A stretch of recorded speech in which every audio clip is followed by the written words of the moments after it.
예, 오늘도 주님께서 준비하신 은혜와 사랑을 여러분들 가운데 충만하게 부어주실 줄 믿습니다. 우리 그런 기대를 가지고 마태복음 8장 말씀 나누도록 하겠습니다. 오늘 말씀 제목이 영혼 구령과 제자의 길입니다. 그 주님께서 이 땅에 오신 목적이 있으시죠? 죄에 빠진 인류를 구원하기 위해서. 그것을 좀 멋있는 말로 바꾸면 영혼 구령입니다. 영혼 구령. 그래서 그 영혼 구령의 길을 걸어가신 우리 주님, 예수님, 그분의 뒤를 따르는 우리들, 제자들의 길을 어떻게 갈 것인가, 그거에 대해서 오늘 이제 제자도에 대한 말씀을 하시는데, 그 부분을 같이 상고하면서 우리가 가야 될 이 길, 믿음으로 가고 구원 얻기 위해서 가는 길을 넘어서 제자로서 주님의 뒤를 따르는 삶으로서 어떻게 이 신학의 길들을 걸어갈 것인가를 다시 한번 생각하면서 또 우리 마음 가운데 이 말씀이 은혜로 새겨지고 복된 말씀이 되시기를 축복합니다. 예수님께서 이제 산상수훈 산에서 내려오셔서 나병 환자를 고치시고, 그리고서 이제 백부장의 하인을 이제 치료하시죠. 치료하시고 나서 예수님이 이제 베드로의 집에 들어가게 됩니다. 이제 거기서 베드로의 장모를 만나게 되는데, 이때 이 베드로의 장모가 병에 걸려 있었습니다. 열병에 이제 걸려 있었는데, 고열을 내뿜는 그 열병, 이 당시는 굉장히 위험한 병입니다. 지금도 물론 고열을 앓고 그러면 상당히 위험해서 아이들 또 아기들 열이 나면 되게 이제 불안하고, 부모님들이 또 이제 요새는 코로나가 이제 증상 중에 하나가 열이 나는 거라 이게 뭐 또 그거 아닌가 해서 또 기저질환이 있는 분들은 열 나면은 코로나일까봐 굉장히 이제 불안감이 많이 나고, 목숨이 달린 또 위험한 그런 일들이기 때문에, 병들이기 때문에 이제 위험한 일입니다. 이제 베드로의 장모가 이제 거기 걸려 있었는데 주님께서 고쳐주시는 장면이죠. 한번 14절 말씀 보시겠습니다. 예수께서 베드로의 집에 들어가사 그의 장모가 열병으로 앓아 누운 것을 보시고, 이제 보시고 어떻게 하십니까? 15절, 그의 손을 만지시니. 참 이런 장면 하나하나가 되게 이제 위로가 되는 장면입니다. 열이 나고 고열이 있고, 특히 이런 때 막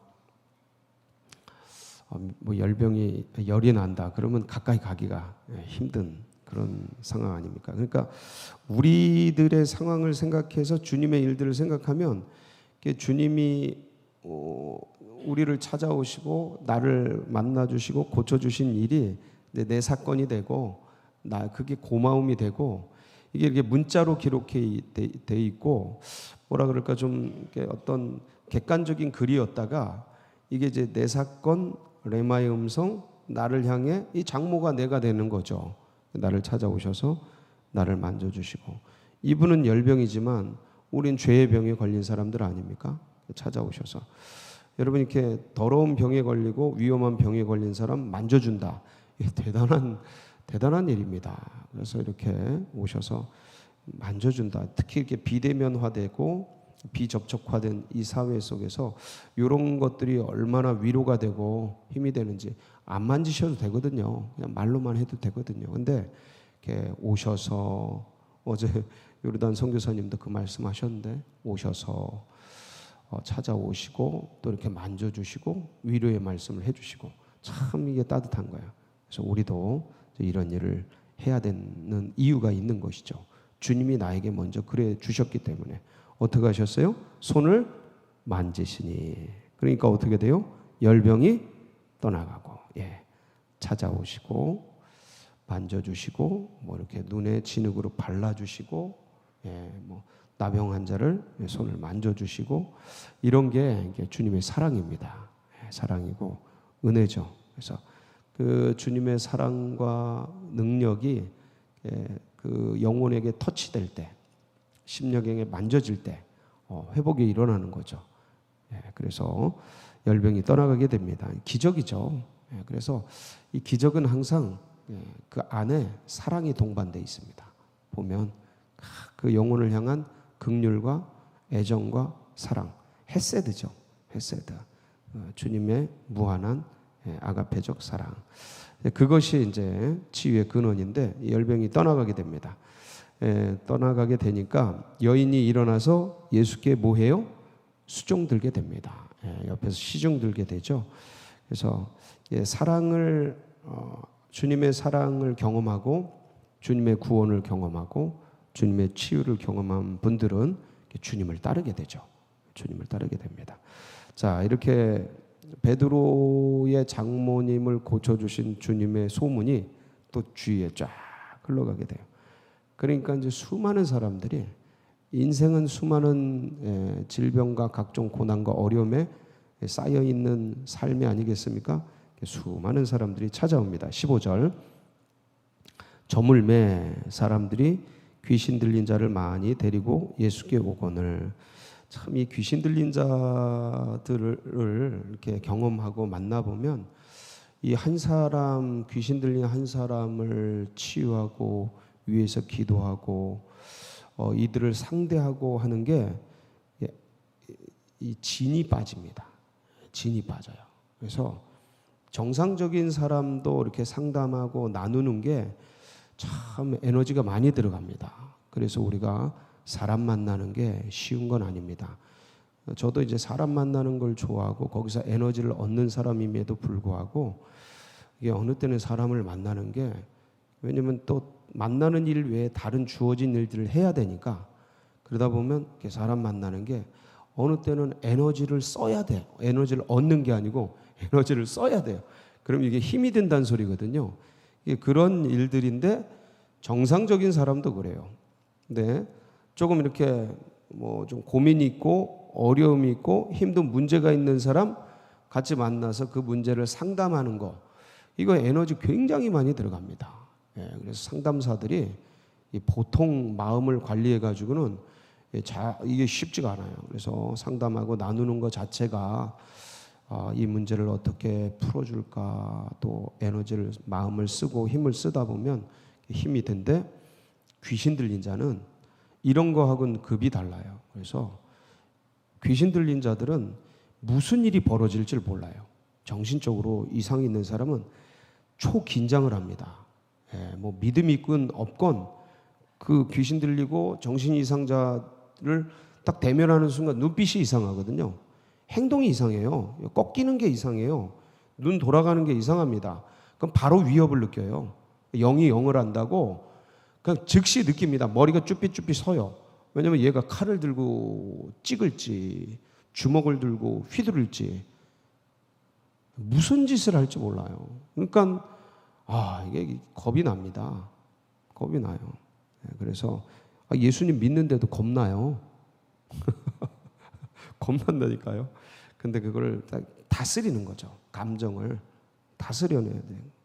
딱 이제 해서 영을 장악해가지고 꺾고서 이제 축사하고 해야 되는데 이 과정이 짧지 않아요. 시간이 많이 들고 온 에너지가 쓰고. 근데 귀신 들린 자를 많이 데리고 오고 많이. 그러니까 주님이 에너지를 아마 땀에 절을 겁니다. 이거 상대하다 보면 땀에 젖을 정도가 아니고 이 영의 에너지가 진짜 엄청나게 빠져요. 사람이시잖아요. 참 사람이시잖아요. 그러니까 힘든 일인데 그걸 다 돌봐주고 그러니까 3년 반 이제 생애를 살다 가시는데 물론 십자가에서 돌아가시지만 이 에너지를 아주 그냥 몰아쓰신 거예요. 에너지를 이게 주님은 뒤를 안 보신 분이에요. 뒤를 안 보신 분이에요. 그러니까 저희는 목회를 긴 목회를 생각해야 되니까 에너지를 한 방에 팍 쓰고 마는 그게 아니지 않습니까? 이게 에너지를 나눠 쓴다고요. 나눠 쓴다고요. 다 하고 싶어도 다 못하고 다 할 수도 없고 해서도 안 되고 여기서 하루 있다가 갈 게 아니니까. 그러니까 이러는데 그러니까 이런 거 보면 부끄럽죠. 이런 장면 보면 부끄럽습니다. 저희 목회하는 사람들은 야 이거 주님처럼 확 쓰고 굵고 짧게 이렇게 해야 되는데 이게 주어진 게 이 교회를 짊어져 놓으니까 그러지도 못해요. 마음대로 그러지도 못해요. 전에는 철 모를 때는 인생 한 방이야. 굵고 짧게 가는 거야. 그러고 확 그냥 해버리고 뭐 밤새는 뭐 어떻게 뭐 하는지 모르고 그냥 죽어라고 살고 막 그러는데 이제는 그게 아니고 교회를 생각해야 되고 영혼들을 생각하고 그러다 보면 야, 참 이러지도 못하고 저러지도 못할 때가 한두 번이 아닌데 이런 거 보면 부끄러워요. 그냥 밤새 그냥 귀신 들린 자는 많이 데려오고 그리고 예수께 오거늘 예수께서 말씀으로 귀신들을 쫓아내시고 그 다음에 병든 자들을 다 고치셔요. 주님이 이 땅에 오신 이유죠. 주님이 이 땅에 오신 이유 뭡니까? 예, 이사야서 53장 4절로 6절 한번 보실게요. 그게 이제 오늘 기록된 말씀입니다. 우리의 연약한 것을 친히 담당하시고 병을 짊어지셨도다. 이게 이제 이사야서 53장 4절로 6절. 그는 실로 우리의 질고를 지고 우리의 슬픔을 당하였거늘 우리는 생각하기를 그는 징벌을 받아 하나님께 맞으며 고난을 당한다 하였노라. 그가 찔림은 우리의 허물 때문이요 그가 상함은 우리의 죄악 때문이라. 그가 징계를 받음으로 우리는 평화를 누리고 그가 채찍에 맞음으로 우리는 나음을 받았도다. 우리는 다 양 같아서 그릇 행하여 각기 제 길로 갔거늘 여호와께서는 우리 모두의 죄악을 그에게 담당시키셨도다. 귀신, 죄신, 뭐 질병 다 좋은데 여호와께서는 우리 모두의 뭐를요? 죄악을 그에게 십자가에 이렇게 짊어지게 하신 거죠. 야, 그래서 주님이 이 땅에 오신 이유죠. 그래 왜 이렇게 해서 뭐 하시려고요? 우리를 구원하시려고. 요한복음 10장 10절이죠. 우리 생명을 주고 풍성한 삶을 주기 위해서. 도둑이 오는 것은 도둑질하고 죽이고 멸망시키려는 것뿐이요 내가 온 것은 양으로 생명을 얻게 하고 더 풍성히 얻게 하려는 것이라. 그래서 이렇게 오셔서 우리를 생명을 주고 우리에게 풍성한 삶을 주기 위해서 주님이 뭘 주셨어요? 우리에게 그분의 생명을 주신 거예요. 그분의 생명을 그분의 풍성한 삶을 주신 거예요. 마가복음 10장 45절. 마가복음 10장 45절. 인자가 온 것은 섬김을 받으려 함이 아니라 도리어 섬기려 하고 자기 목숨을 많은 사람의 대속물로 주려 함이니라. 그래서 대속물로 주셔서 우리의 모든 죄를 씻어주시고 생명을 주시려고. 이 죄를 인간의 죄를 가지고 흔들고 사망 권세를 흔들고 역사하는 배후 세력이 누구죠? 원수마귀 사단, 마귀를 멸하려고 오셨죠. 요한일서 3장 8절에 보면 이제 주님이 오신 이유가 이렇게 기록되어 있어요. 죄를 짓는 자는 마귀에게 속하나니 마귀는 처음부터 범죄함이라. 하나님의 아들이 나타나신 것은 뭐를 하려고요? 마귀를 멸하려 하심이라. 그래서 십자가로 이제 승리하게 되시죠. 이 놀라운 일을 귀신에 사로잡혀 있고 죄에 사로잡혀 있고 병에 사로잡혀 있고 이 세상 배후 세력에 사로잡혀 있는 원수마귀 사단 세상 신에 사로잡혀 있는 원래 우리도 이제 거기 가운데 이방인의 풍속을 쫓고 그러면서 본질상 진노의 자녀들 속에 살던 우리들, 하나님과 원수되었던 우리를 주님께서 이제 구원해 주셨죠. 어떻게 구원해 주셨어요? 로마서 10장 13절. 로마서 10장 13절. 누구든지 주의 이름을 부르는 자는 구원을 받으리라. 사도행전 6장 31절에도 같은 말씀이죠. 이르되 주 예수를 믿으라. 그리하면 너와 내 집이 구원을 받으리라. 하나님이 세상을 이처럼 사랑하사 독생자를 주셨으니 이는 저를 믿는 자마다 멸망치 않고 영생을 얻게 하려 하심이라. 뭐를 얻게 하려고요? 영생, 구원, 영생. 그거 주시려고 이 땅에 오셨습니다. 그래서 이제 주님이 죄, 질병, 사단의 권세 속에 온 생을 사로잡혀서 탕진하고 저주 아래 형벌 아래 죽어갈 수밖에 없는 인류를 구원해 내시고 영생을 주시려고 오신 걸 우리가 알기에 주님의 은혜로 주님의 섬김으로 구원받은 우리 백성들은 누구의 길을 따라갑니까? 주님의 길을 따라가죠. 주님의 길을 따라갈 때 두 가지를 말씀하신 거예요. 오늘 그게 이제 13절이죠. 18절. 예수께서 무리가 자기를 애워싸는 것을 보시고 건너편으로 가기를 명하시니라. 자, 갈 때 이제 두 사람이 나옵니다. 19절. 한 서기관이 나와 예수께 아뢰되 선생님이여 어디로 가시든지 저는 따르리이다. 20절. 예수께서 이르시되 여우도 굴이 있고 공중에 새도 거처가 있으되 인자는 머리 둘 곳이 없다 하시더라. 무슨 말씀인지 어렵지 않죠? 여우도 굴이 있고 살집이 있고 공중에 새도 거처가 있어 보금자리가 있는데 인자는 머리 둘 곳이 없다. 머리 둘 곳이 없다라는 건 뭐예요? 살집이 없다. 일정한 처소가 없다. 보금자리가 없다라는 안정된 삶이 없다. 가난하고 힘들고 어렵고 희생이 요구되는 길이다. 요 얘기예요.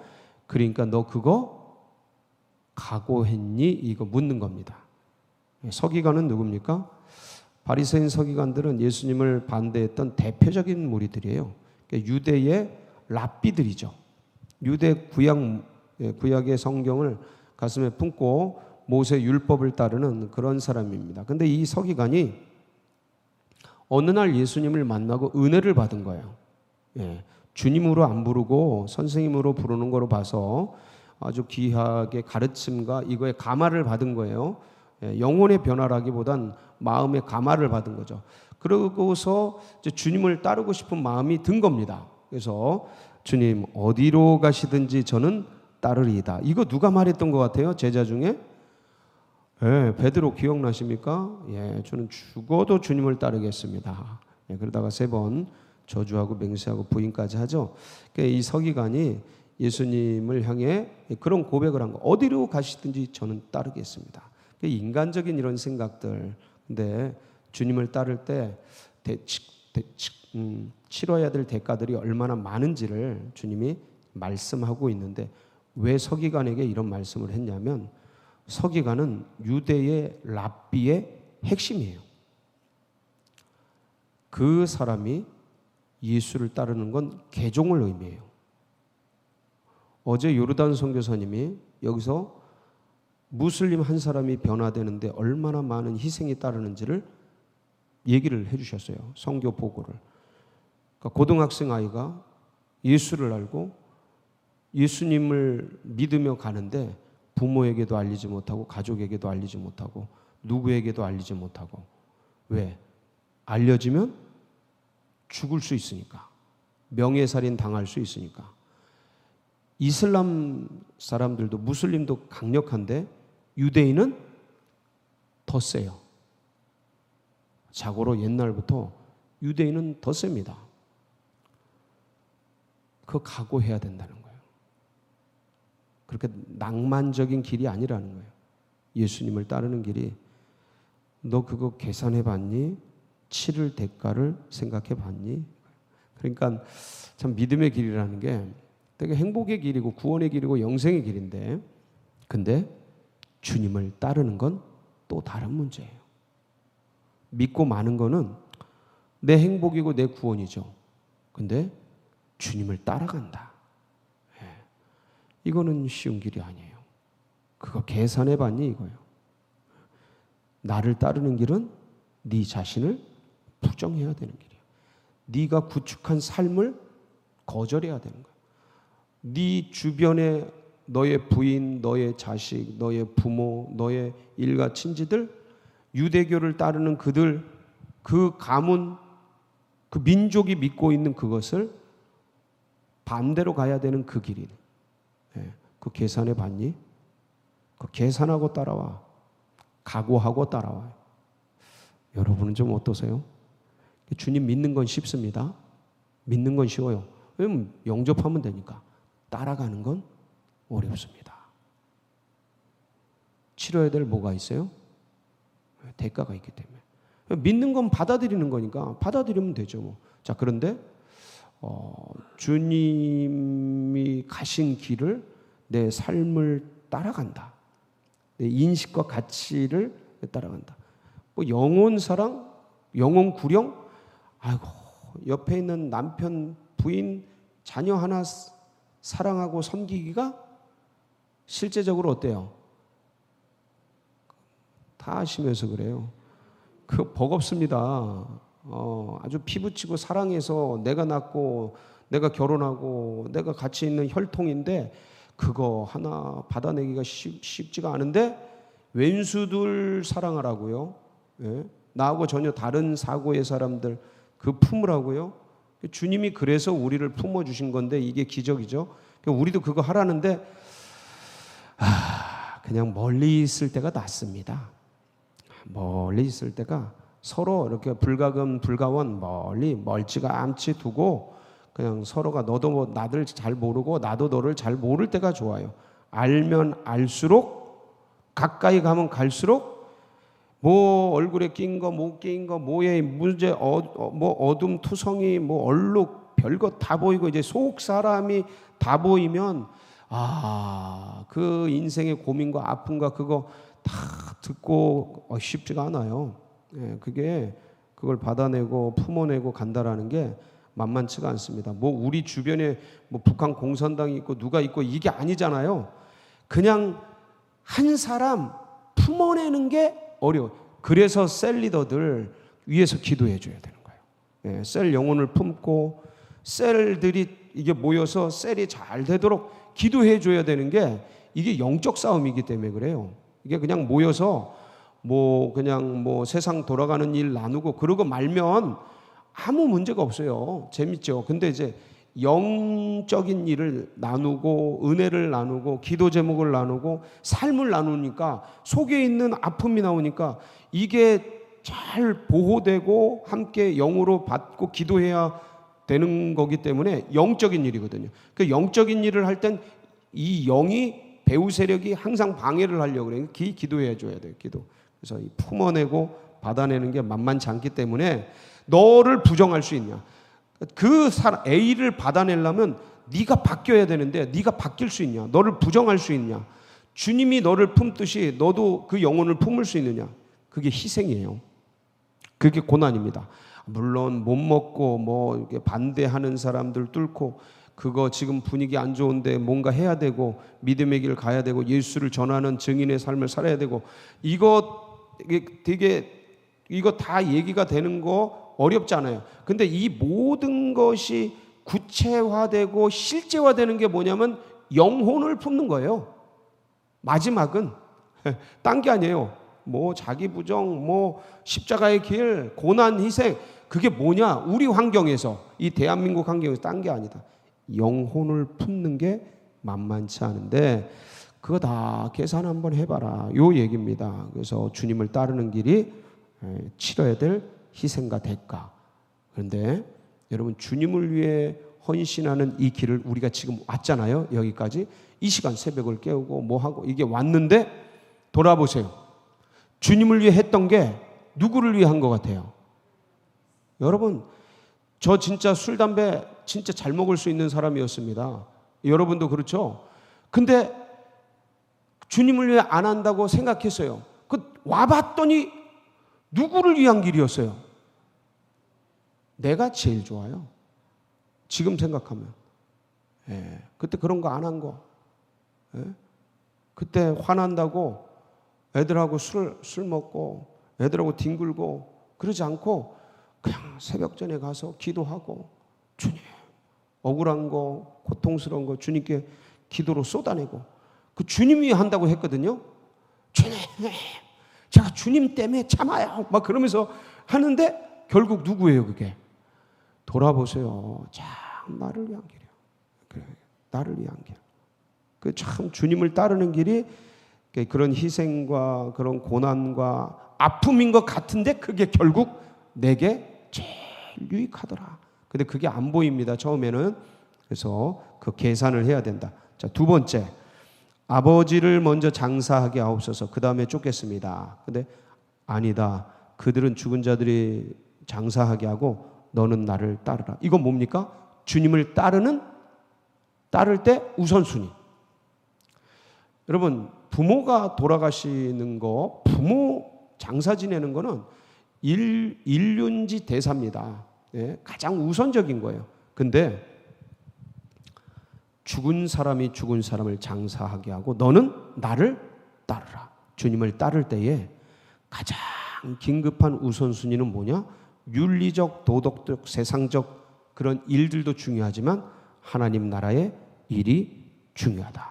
썩을 양식을 위해 일하지 말고 썩지 않을 양식을 위하여 이 길을 걸어가라. 사람의 일이 아니라 하나님의 일을 붙들고 그 길을 걸어가라. 예, 영적 사역의 긴급성을 말씀하고 있습니다. 여러분, 주님을 따를 때 오늘도 우리가 잠자는 거 이런 거 다 포기하고 여기 나와 계신데 계속해서 믿음의 길을 걸어가시기를 주의 이름으로 축복합니다. 같이 기도하시겠습니다.